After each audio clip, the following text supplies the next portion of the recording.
All right, everybody. Trendy John here from Simpler Trading, and this is my third week of my update of my Tesla position. So, if you guys follow me out there on X, you'll know that I had added 25 shares here. I think it was on Thursday, and then Friday morning I sold those 25 shares pre-market for a total of $250 of profit or something like that. It was up 10 plus dollars from our extra 25 shares that we had added here. But this was the overall result. Coming in, our cost basis 193.75. Price did close here at 199. And how do I feel about my third week in Tesla? Well, it's nice to see that Tesla is up. It changed a lot from where it was. We were close to coming into about 203. I was hoping to see 205. That's where I really wanted to trim those 25 shares, but something about Friday morning just felt like a blow off top with SMCI up 70 plus dollars pre-market. Things just kind of felt too good to be true, but at the same time I was shocked to see that we didn't close on the highs of Friday just because the overall week felt really bullish. But then looking back, I feel like that's because so many people perseverated around SMCI, and it gave this false sense of bullishness in the market itself. The reality is that the market has been up for a very long time, since October, and finally, Tesla has come into a demand zone. It is starting to look nice. I mean, it's rounding out. We have what I would consider, you can look at this two different ways. I'm going to zoom in here just so you guys can see here. We have this inside candle, and you could draw a line right over that base. And as soon as we went above that, we got that inside and up. But what I'm seeing here is a really nice rounding bottom. And I love that. And the next new thing that we're seeing coming into this week is the fact that we had a trendy turn signal on the week. So we have a yellow arrow here. And if we go back, and again, this is all impromptu, so I apologize if it's a slower video. But again, please give me a like, all right, if you like this analysis on Tesla. Please subscribe to us here at our YouTube channel. I really, really appreciate it. But let's go back and look at what are the results if we just go back a year or two and look for these trendy turn signals.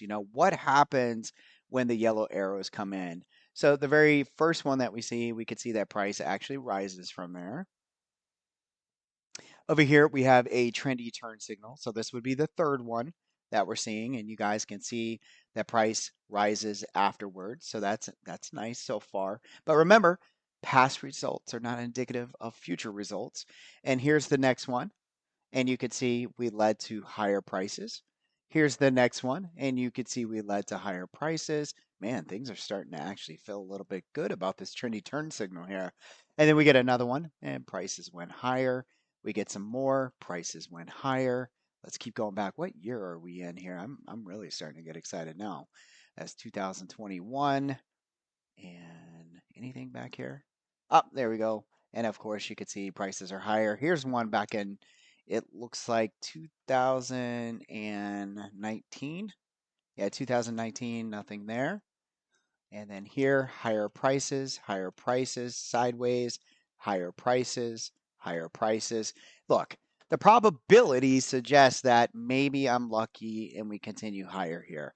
The only thing that I'm not a huge fan of is the fact that the market has just been extremely bullish. And during that entire time, almost the entire time, Tesla has went down. Now, is Tesla going to continue to move up and maybe do a little bit of an opposite direction of the market? It's hard to say, but what I do know about the current chart and about current sentiment, first of all, I got to say it again. All those accounts who I took pictures of and I kept them, right? It's just the same crap over and over. It's these guys that are running their Discord rooms and they don't have API alerts and they have no transparency. You really don't know if they're in the positions they say they are. They trim a million times because, of course, they buy a million different options. They're just always right, right? Well, these same people were talking about death crosses and how the chart looked horrible, and now those same people came in, and I can't make this stuff up. They came in, and right here into the trendy edge is where they started feeling bullish. And just like I told you all last week, and I've told you every single morning, this is exactly what happens in demand zones. Most traders give up, they start talking bearish. Bad news leads us all the way into the bigger pockets or the idea of institutional pockets. Retail gets stopped out, retail buys puts, and big money starts to load up. Then they need a lot of what would it be? A lot of their analysis or maybe the indicators that they're using to help them feel more bullish, right? And they did that right into our trendy indicator. So first of all, our trendy indicator said get long down here. Our next indicator said to trim right here. We went ahead, I only took off 25 shares there. Took 25 shares off there. And my next indicator, which is the cloud, which a lot of people use the EMA cloud, this is resistance until proven otherwise. So the question is, and we'll be talking about this in Vegas, is it better to line yourself up with the institutional buying, or do you want to line yourself up with the 90% of traders who are all using the same technical analysis, all getting in at the same time, or do you want to be trimming to those traders? I would rather be trimming to them, and even if they're right, it's a bonus because we get in down here. But the point is, sometimes you take a little bit of heat down here buying in demand zones, but it's great because then you have the opportunity to sell to the 90 plus percent of traders who are all doing the same thing, right? So what can we expect going into this week? This is what I'll tell you. This is a rounding bottom. As far as support is concerned, it's at around 188. So you could see anywhere from $10 to $12 to the downside if the market starts to look a little nasty. If we start to come back towards this zone, then I'm going to be looking at potentially selling puts again, so some naked puts, all right, in this area. Second, if we, for some reason, start to bid over this blue dotted line, then I'll be looking for prices to continue to the upside. Just like my analysis on the broad market analysis, and you can find that free video over there on my YouTube page. It's a lot like what I'm looking at in the ES and the Nasdaq.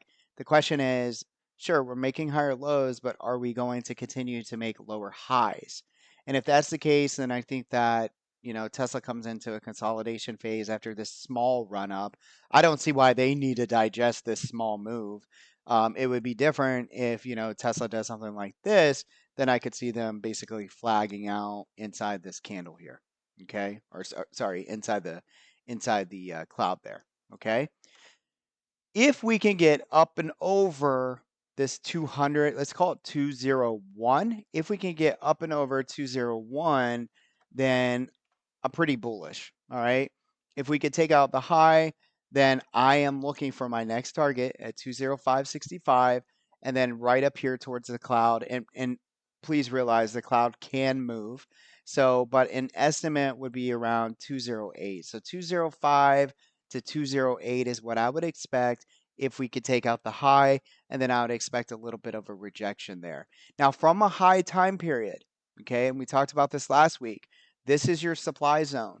This is the potential of a demand zone being built right now on top of an older demand zone, a rounding bottom, rejection, little push, a little bit of sideways flag action, and then we could see a breakout in or towards the supply zone at 245 to 250 into their earnings, but their earnings is not until, let's go ahead and click down here. As far as Thinkorswim is concerned, it's saying April 17th, 2024. So we have a little bit of time. And again, sorry I don't have a ton of analysis for this week, but that's because not much has changed since last week. The demand zone's working. My level here where we trimmed has worked. And again, what's most important is that we hold this green zone and that we can at least try to attempt to get up here towards these short-term targets of 205 by 208. And if we're lucky, we'll get 215. Where does this thing explode? If we can build value over the weekly cloud, that is from a much higher time frame analysis. If I come over into the daily, notice we're still in the cloud. We still have resistance in here. We have a gap fill coming in at around that 208 level. Let's go ahead and move on. The 4 hour, this is nice. The fact that we have broken above the cloud, we've gone from red momentum to white momentum to green, and then we come back and checked the 4 hour 9 EMA. I love it. You can see there is imbalance right in this area. So once again, that brings us to that level 192 into about 188. I'd expect buyers to show up here. I want buyers to show up here. Let me go ahead and show you with a couple lines, basically right in this area here. Okay. So again, buyers for this week, let's go ahead and type that in. Boom. Let's say buyers. All right. Well, let's just say, let's just call it support. Okay. You guys understand. If it's support, buyers should come in. All right. Far as on another small time frame, if we could close out here on the 4 hour tomorrow, things look good. Up and to the left, it looks like, again, if we can move past this pivot, I'm looking for a move into 205 all the way into possibly 215. That is your analysis for this week. Far as my emotions go, I don't know. I mean, it would be just much better if I looked over here and I was up 14,000. I'd feel like there's a little bit of cushion. I don't think Tesla's going to be easy this year until I start to see a lot bigger cushion than this. It would be nice to, if this was in line with the overall market or with some of, Mag 7, that would just be amazing, but I'm not there. I'm on eggshells, to be honest with you. Definitely not comfortable at this point. The analysis is working, but I'm not up where I'd want to be. That is the end of my analysis for this week. If you guys have any questions, please reach out to me. I can't wait to see you and trade with you and give you my daily updates over here on X. Have a great day.